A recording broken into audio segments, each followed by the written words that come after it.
એવું છે કે આપે જોયું હશે કે 25મી સાંજે જે અગ્નિકાંડ થયો, મને જે માહિતી મળી, મેં તાત્કાલિક હાઈકોર્ટની ઓથોરિટીઝને સંપર્ક કર્યો.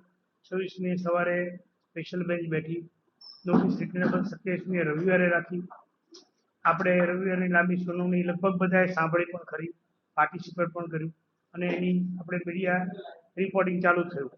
એ પછીની જે ઘટનાઓ થઈ, જેમ કે આપણે જોયું કે એફઆઈઆર બોગસ છે, ફરિયાદી એક એએસઆઈ છે, સહી કરવાવાળો પાછો કોલમ 14માં બીજો એએસઆઈ છે.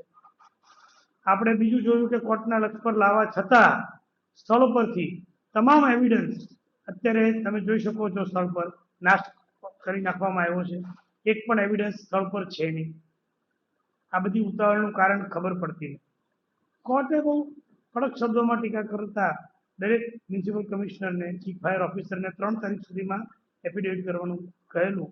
અને આજે સવારે મને બીજી ચૂંટણી કરેલી રાજકોટ, વડોદરા અને અમદાવાદના ભૂતપૂર્વ અને ચાલુ મ્યુનિસિપલ કમિશનરની એફિડેવિટો મળી છે. આ જોઈ શકો છો આપ કે લગભગ 1000 પાનાનો 1500 પાના જેટલું મટીરિયલ છે. એટલે I will be going through during the course of the day. આપણે એની વિશે કાલે 100% ફરી એક પ્રેસ કોન્ફરન્સ કરીશું. અમે આ વાંચીને બહુ ડિટેલમાં એક રિપ્લાય અને પેપર અને મીડિયાના કવરેજ સાથેની એક એફિડેવિટ કરીને મૂકવાના છીએ. વાત એવી પણ સંભળાય છે કે એફઆઈઆરની ક્ષતિ જે મેં ધ્યાન પર લાવેલી, એને આધારે એ લોકો નવી એફઆઈઆર મજબૂત કરવાનો પ્રયત્ન કરવાના છે. સારી વાત છે જો કરે તો. મેં આખું નથી વાંચ્યું, પણ એક વાક્ય વાંચ્યું. At the very outset, I express my deepest condolence to the families whose loved ones have perished in the fire which engulfed the TRP game zone at Rajkot. એવું ભૂતપૂર્વ મ્યુનિસિપલ કમિશનર કહે છે. મને એ સમજાતું નથી સાહેબ કે એ દિવસે જો તમારા કુટુંબમાંથી કોઈ હોત તો પણ તમે આ જ ભાષાનો પ્રયોગ કર્યો હોત કે તમે પણ બીજા ફેમિલીની જેમ ન્યાયની આશામાં બૂમાબૂમ કરતા હો.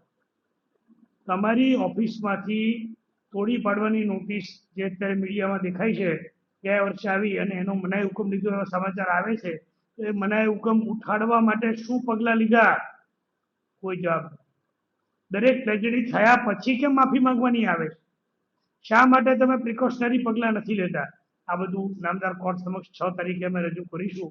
એમાં નામદાર કોર્ટ બહુ મજબૂત રીતે આ પ્રશ્નો પૂછશે અને દરેક જવાબદારને તાત્કાલિક સસ્પેન્ડ કરી અને એની સામે ખાતાકીય તપાસ કરવા આદેશ આપશે એવી અમને આશા છે.